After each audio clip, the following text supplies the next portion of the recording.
Manipur, cry of the oppressed.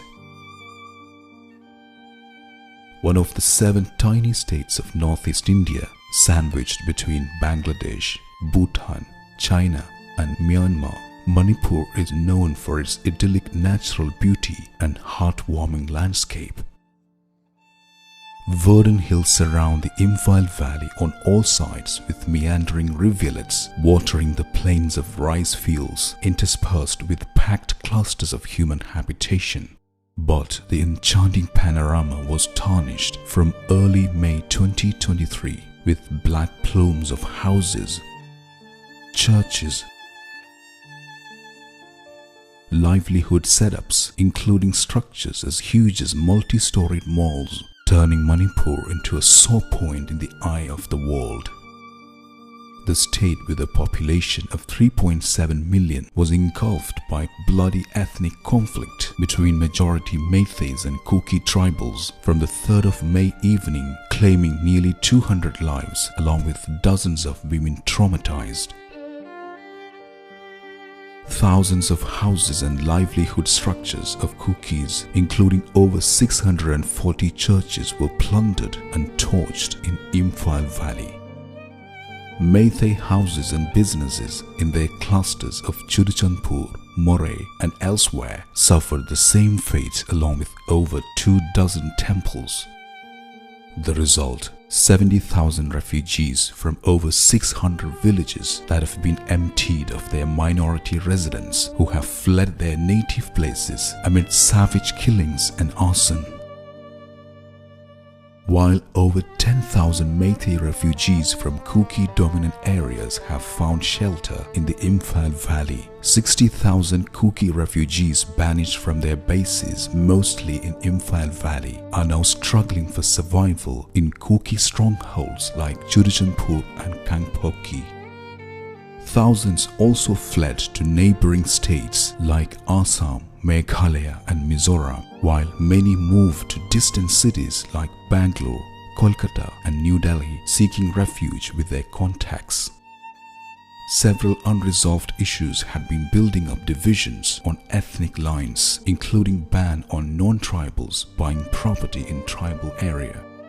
But the trigger for the conflagration was rooted in a Manipur High Court order that endorsed the demand for inclusion of Meiteis as scheduled tribes.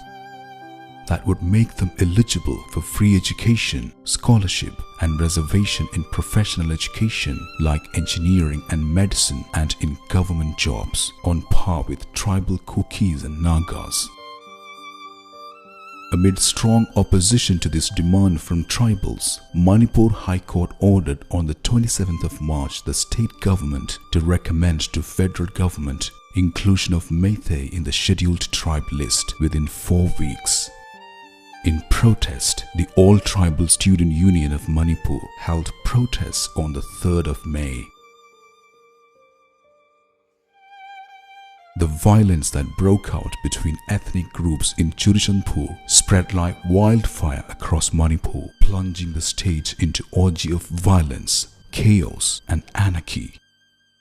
The state has over 36 indigenous tribes that inhabit the hilly regions surrounding the vibrant Imphal Valley, with Kuki tribes based mostly in southern hills accounting for 16%. And Naga tribes in the northern hills accounting for over 25% of the population. The Meiteis, whose traditional indigenous faith is called Sanamahism, account for 53% of population, largely concentrated in the Imphal Valley, covering 850 square miles or 2,200 square kilometers. After the Meitei king Pameba converted to Hinduism and renamed his kingdom of Kangle Pak as Manipur in early 18th century, majority of the Meiteis embraced Hinduism. This densely populated plain is home to 90% of Manipur's 3.7 million people, with tribals too migrating to the valley for business and more comfortable life. Among the 1.5 million Christians in Manipur, Catholics number only 100,000 under the Archdiocese of Imphal, comprising the entire state. under the stewardship of Archbishop Dominic Lumon since 2006. Archdiocese of Imphal is manned by 116 diocesan priests, 61 religious priests, about 360 religious nuns, and an army of zealous laity. The Catholic Church serves the people of Manipur through its 56 parishes, 44 high schools, 26 junior schools, 13 higher secondary schools, and 4 colleges, nurturing about 68,000 young students. Half a dozen social action groups, 13 community welfare centers, and 1 hospital in Imphal further the social commitment of the Church to the diverse people of Manipur. Some of these Catholic parishes and institutions too have suffered the mob frenzy, causing immense damage to them. What happened at St. Paul's Parish Church and the Pastoral Training Center at Sangai Pro was repeated in most of these Catholic centers.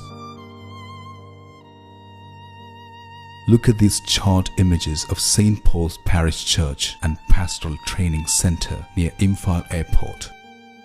Despite having numbers from all ethnic communities of Manipur like Meiteis, Nagas and Kukis, this large church was burned to ashes. At 8:30 p.m. on the 3rd of May, a mob barged in and smashed the window panes, doors, statues, crucifix, sound system and musical instruments. Though the altar was set on fire, it was promptly put off by catechist trainees living in the same campus. The final torching was carried out next afternoon. After piling the pews and smashed items, the hooligans brought cooking gas cylinders and made a bonfire inside the church. Father Isaac Honson, the parish priest, remained a mute spectator to the savagery. Look at Archbishop Lumon expressing his anguish seeing the devastation.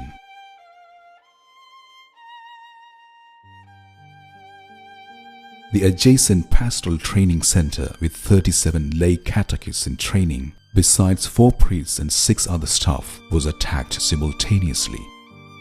On the 3rd night of May itself, the mob rushed in and checked identity documents of each inmate and repeated it 3 more times the next day while looking for cookies, despite the priests repeating that there was no ethnic cookie at the center. The sprawling PTC too was reduced to ashes like this. But the torching was done only after its offices, priests' rooms and hostels were combed for valuables and looted. Half a dozen vans and motorbikes were not spared either.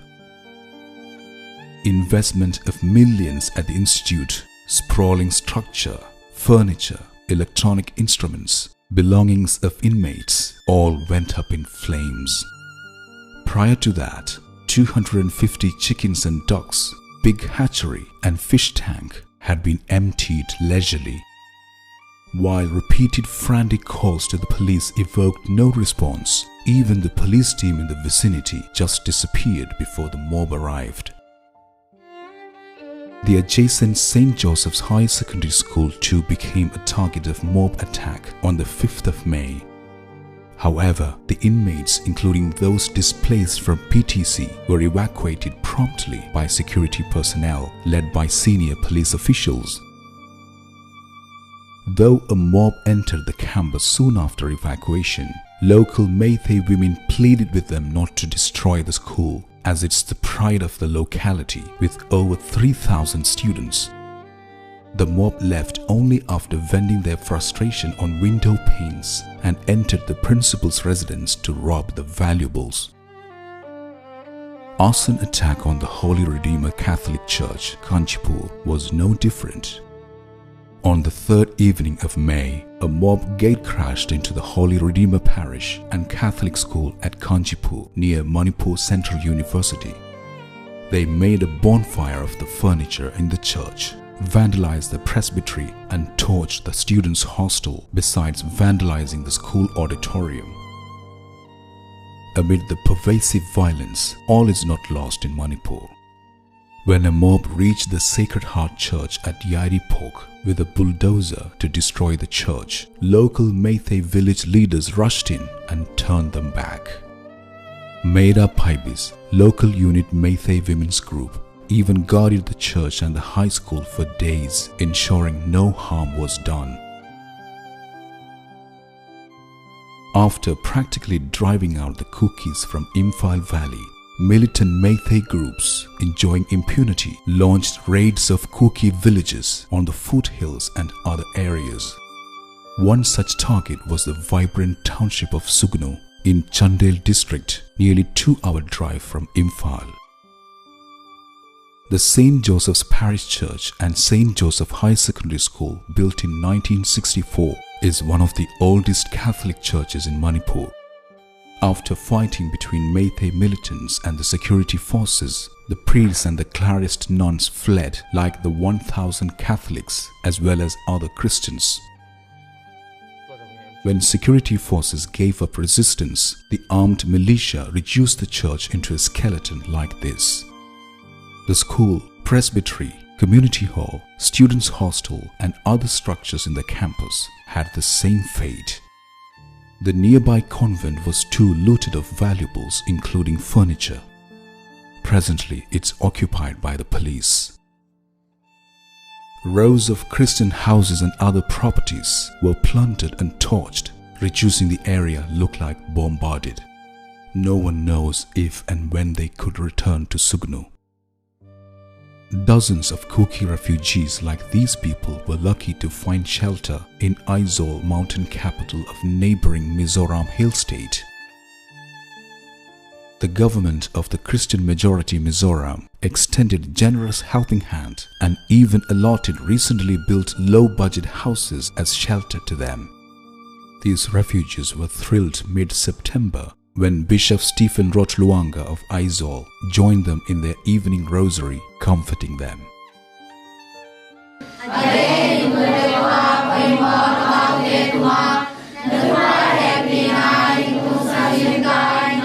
What happened in Sugnu was repeated in the attack on the St. Mary's parish of Kopibung in Southern Hills, 15 miles southeast of Imphal on the 13th of June. The entire 44 Kuki Catholic families with 280 members had to flee to forests as they could not resist the armed mob that descended on the village. While 2 women gave birth in the jungle, bigger tragedy had hit the village on the 4th of May when 2 Catholic women in their 20s working in a car wash center in Imphal were kidnapped, raped and killed. Though their bodies were found on the street following day, they still remain in mortuary 5 months later, awaiting a dignified burial. The bloodshed and anarchy in Manipur is a blot on the face of India, the largest democracy in the world, with 1.43 billion people. The ethnic cleansing continues to flare up in fresh areas, while kidnap and murder of 2 Meitei students has only inflamed the ebbing tension, leading to massive Meitei street protests. The catastrophe leaves thousands languishing in relief camps across the state and outside.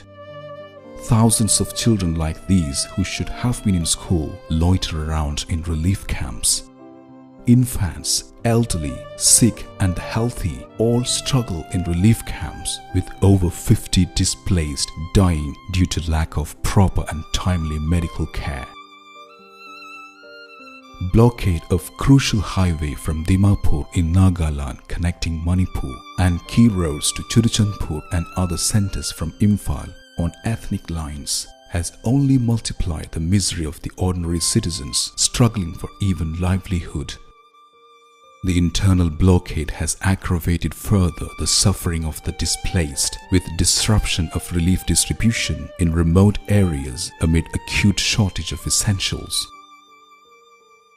It's high time to facilitate hassle-free distribution of food supplies, other essentials and medicines to far corners of Manipur.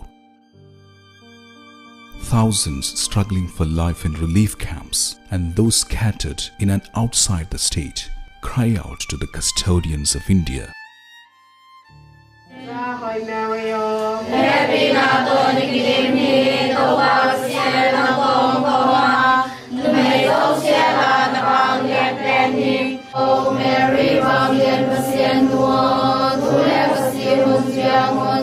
Mo nei mi ko kia ding in thueng et pietai amen.